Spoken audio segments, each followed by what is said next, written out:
and secrets section of the video, and this is going to be covering all of the small little details of the game that could be used for theory crafting, conspiracies, that kind of thing.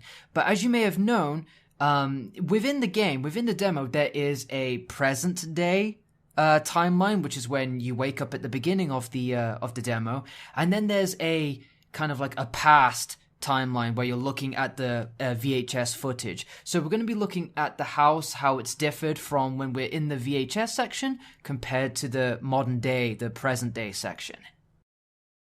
At the beginning of the game, just after you awake and gain control of your character, there's a small coffee table in front of you with a torn piece of paper.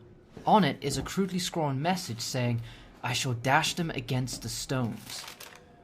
Right. Well, after you do the VHS section of the tape, and you gain control of your character again, in front of you is the same message, but instead of them, you replaces it covered in blood. At first, that just sounds like a bit of a creepy threat, doesn't it, from the killer in the house, "Oh, I'm gonna beat your head against a stone." Well, little digging on the internet using that quote, and I managed to find what seems to be a passage of a biblical hymn or a psalm that says, "Happy shall he be that taketh and dasheth thy little ones against the stones." Now, this isn't word for word the exact thing that we found on the scroll of paper. However, the fact that dash, which is really an uncommon word used for, bashing or smashing, dash isn't really ever used against the stones. Now, that is word for word accurate. So, is there some kind of biblical reference going on here, or was it purely coincidence? I'm unsure.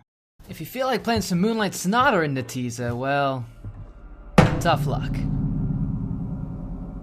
During the VHS section, you can't play the piano at all. Still in the first room, a really strange detail that you can find in the game is this basic surgical equipment that's covered in blood.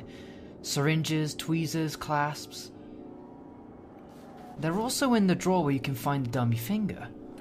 I don't know if this is just a gruesome horror detail or if it actually has a purpose. What's interesting is that in the VHS tape, back in the drawer with the dummy finger, there is no dummy finger, nor equipment. Andre, where are you, man? Nor is there any equipment back on the coffee table. Strange. Shortly after the first room, just underneath the stairs, you can find what looks like wicker-like dolls or humans, being suspended by rope as if hanging, some by their neck, others by their arms or legs. Could this be the number of victims that have died in the house since the VHS tape? As if we go into the same room during the VHS section, we can't find a single one. Inside the kitchen, we have access to the fridge. When we open it up, a jar of what looks like brains or some other organ falls to the floor. And inside on the top shelf are a load of bags, slimy and wet. What they contain? Well, we'll get into that in another second. You can also open the microwave. Notice that the lockpick isn't there. Inside is a crow. Now, what's interesting about this is, while the crow is still here in the VHS section, Clancy, you see where Andre went? inside the fridge, there's no jar of brain. Plus, the bags of something are missing. Still inside the kitchen, we can approach the pot on the dining table. Inside is a load of putrid shit and we get attacked by roaches. But what's important is, the plates on the table. You can observe their contents and compare them to the section in the VHS, where we can also open the pot. They are exactly the same, implying this place hasn't been touched. Not hillbillies, the Bakers. Jack and Marguerite Baker. And they were quiet, not backward. A lot of bad rumors about their son, Lucas. Interesting fact about the wardrobe is that it's locked in both this section and the VHS section. But this is where we find the tape, meaning it must have been opened and then locked again. Inside the room with the bolt cutters, we're greeted with the sight of cut open carcasses, bags of meat, blood, and loads of flies everywhere.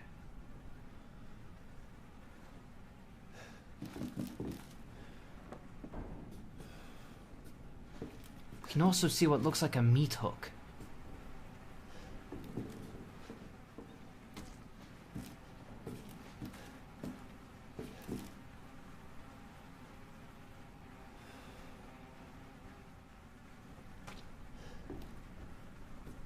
However, in the VHS section, there's nothing. No bodies, no bags, no blood, and not even the meat hook. Notice how the back door has also changed from the VHS to the present day. What do you think? Okay, so this one isn't really story related or anything like that, but when we pick up the bolt cutters, this baby doll drops on the floor. Whether it's rot or burns, I'm not too sure, but it's completely disfigured. Anyways, I decided to go full South Park mode and kick the baby as far as I could. I was just hoping to trigger something. Maybe if the baby was in a different room, we'd get some kind of new occurrence in the game, right? So I ended up kicking the baby all the way into the room where we first started with the TV. Now as I push open the door and kick the baby inside, it just disappears. But if I reapproach the doorway, it reappears. There's nothing I can do. I can't approach the baby anymore without it disappearing. But it's still there. It's weird. It's just a little bug, but I figured I'd show you guys anyway.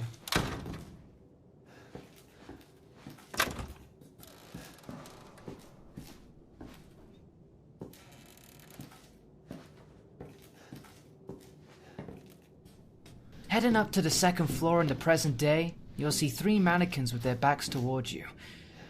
To your right, you'll see a desk with nothing on it. When you turn around, the mannequins are facing towards you. Condemned style, motherfucker! And there's a 4th one there too. You can smack this one up. Andre, where However, are you, in man? the VHS section, the mannequins in the boxes are nowhere to be seen. But this time, strangely enough, if you look at the desk, there are a pair of headphones on there.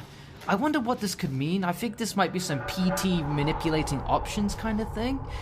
So I decided to go into my options menu and mess with the audio settings. I saw that by default they're on TV and there's a headphone section.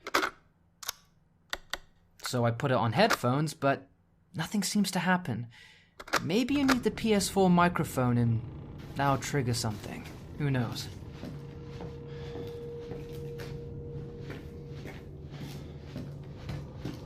So let's talk about the axe for a second. Once you obtain it, you're given a prompt saying that you can attack with R2.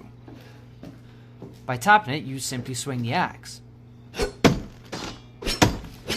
it gets stuck into surfaces. However, if you hold L2, you actually aim it with both hands. This makes your movement slower, but I suppose in the future this allows for some strong attacks maybe? Now there are some items and objects you can use with the axe. First of all, you can knock over things like cans and chairs. You can also hit the boxes in the 2nd and 3rd floors of the house, though nothing's in them. And there are 3 mannequins that can be destroyed with the axe. The first one appears in the 2nd floor, while the second falls in front of you.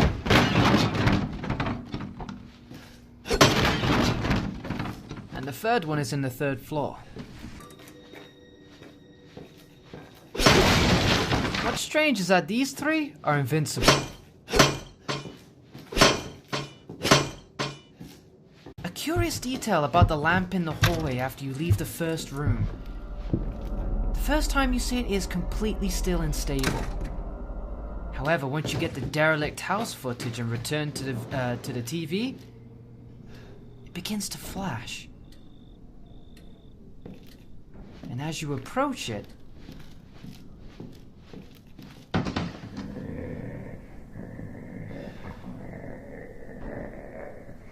something is released into the house. Could this disturbance be some kind of Morse code, or is it like just a sign that there's some like ghostly presence nearby? The next time you see the lamp is after you get the back door key, and again it's still flashing. I'm not too sure whether it's in a different pattern or if it's in the same one, but who knows.